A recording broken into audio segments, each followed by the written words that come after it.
नाव आणि पैसा. पैसा येतो, पैसा जातो, पुन्हा येतो, पण एकदा का नाव गेलं की परत येत नाही. ते येऊ शकत नाही, काळ्या बाजारात सुद्धा मिळायचं नाही. म्हणून नावाला जपा, नाव मोठं करा. ये आवाज़ थी बाला साहेब ठाकरे जी की. वो कह रहे थे पैसा आता है जाता है, अगर पैसा चला गया तो कमा लिया जाएगा, लेकिन एक बार नाम गया तो कभी वापस नहीं आएगा. इसलिए नाम बड़ा करो, नाम ही सब कुछ है. ये वीडियो शेयर किया है महाराष्ट्र नवनिर्माण सेना के अध्यक्ष और बाला साहब ठाकरे के भतीजे राज ठाकरे ने.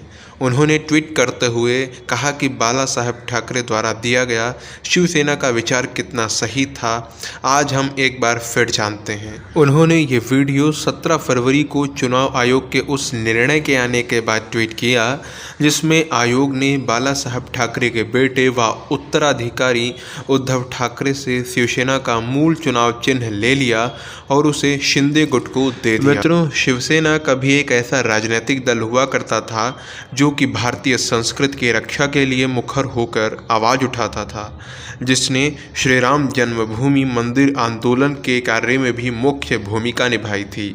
शिवसेना का नाम था, एक मान सम्मान था, लेकिन आज उसकी स्थिति क्या हो गई है, आज वो कई टुकड़ों में बट चुकी है. इसे शिवसेना का पतन ही कहेंगे आप कि बाला साहब ठाकरे ने जिसे अपना उत्तराधिकारी नियुक्त किया था वो तो शिवसेना का चुनाव चिन्ह तक नहीं बचा पाए. मित्रों, 1966 में बाला साहब ठाकरे ने शिवसेना की स्थापना की थी. उनकी राजनीतिक समझ और भारतीय संस्कृति के प्रति उनकी जो निष्ठा थी उसने शिवसेना को लोकप्रियता के शिखर पर पहुंचा दिया था. बाला साहब को भी लोग हिंदू हृदय सम्राट के नाम से जानने लगे.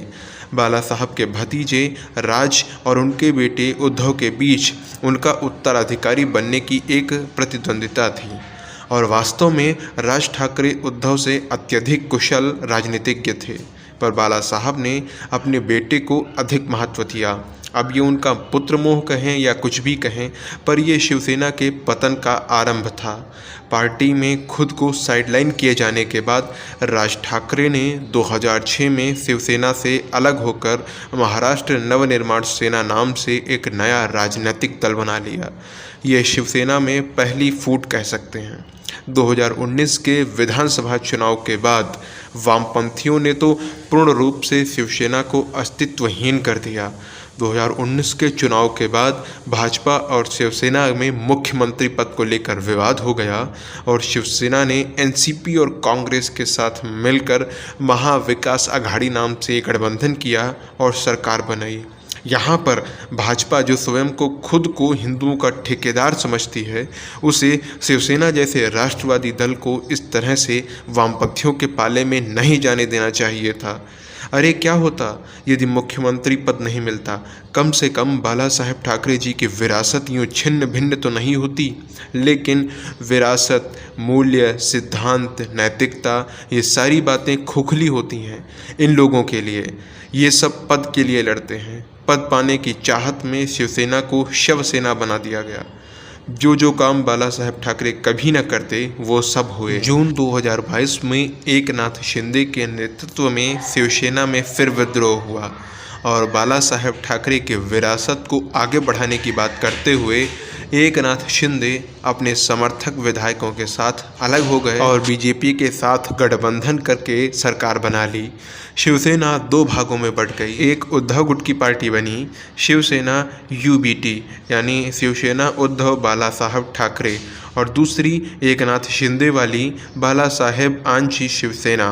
अब इन दोनों के बीच चुनाव चिन्ह को लेकर चुनाव आयोग में मामला चल रहा था, जिस पर निर्णय 17 फरवरी को आया और चुनाव आयोग ने शिंदे गुट को वास्तविक शिवसेना मानते हुए उसे ही शिवसेना का चुनाव चिन्ह तीर धनुष दे दिया. अब उद्धव गुट का कहना है कि वो इस फैसले को स्वीकार नहीं करेगा और सुप्रीम कोर्ट में इसे चुनौती देगा. अब प्रश्न ये नहीं है कि चुनाव आयोग ने शिंदे गुट को चुनाव चिन्ह क्यों दिया, उद्धव गुट को क्यों नहीं दिया, इनकी लड़ाई आगे क्या मोड़ लेगी. लेकिन विचारणीय प्रश्न ये है कि एक भारतीय संस्कृति का एक राष्ट्रवादी दल जो भारतीय संस्कृति का प्रतिनिधित्व करता था, वो दल आज पूर्ण रूप से छिन्न भिन्न हो चुका है। उसका अस्तित्व धीरे धीरे मिटता जा रहा है। वो आपसी कलह, आपसी लड़ाई, आपसी फूट से बिखर चुका है। इन सब के लिए कौन जिम्मेदार है? आपकी दृष्टिकोण में इन सब के लिए कौन उत्तरदायी है? प्लीज़ कमेंट करके ज़रूर बताइएगा।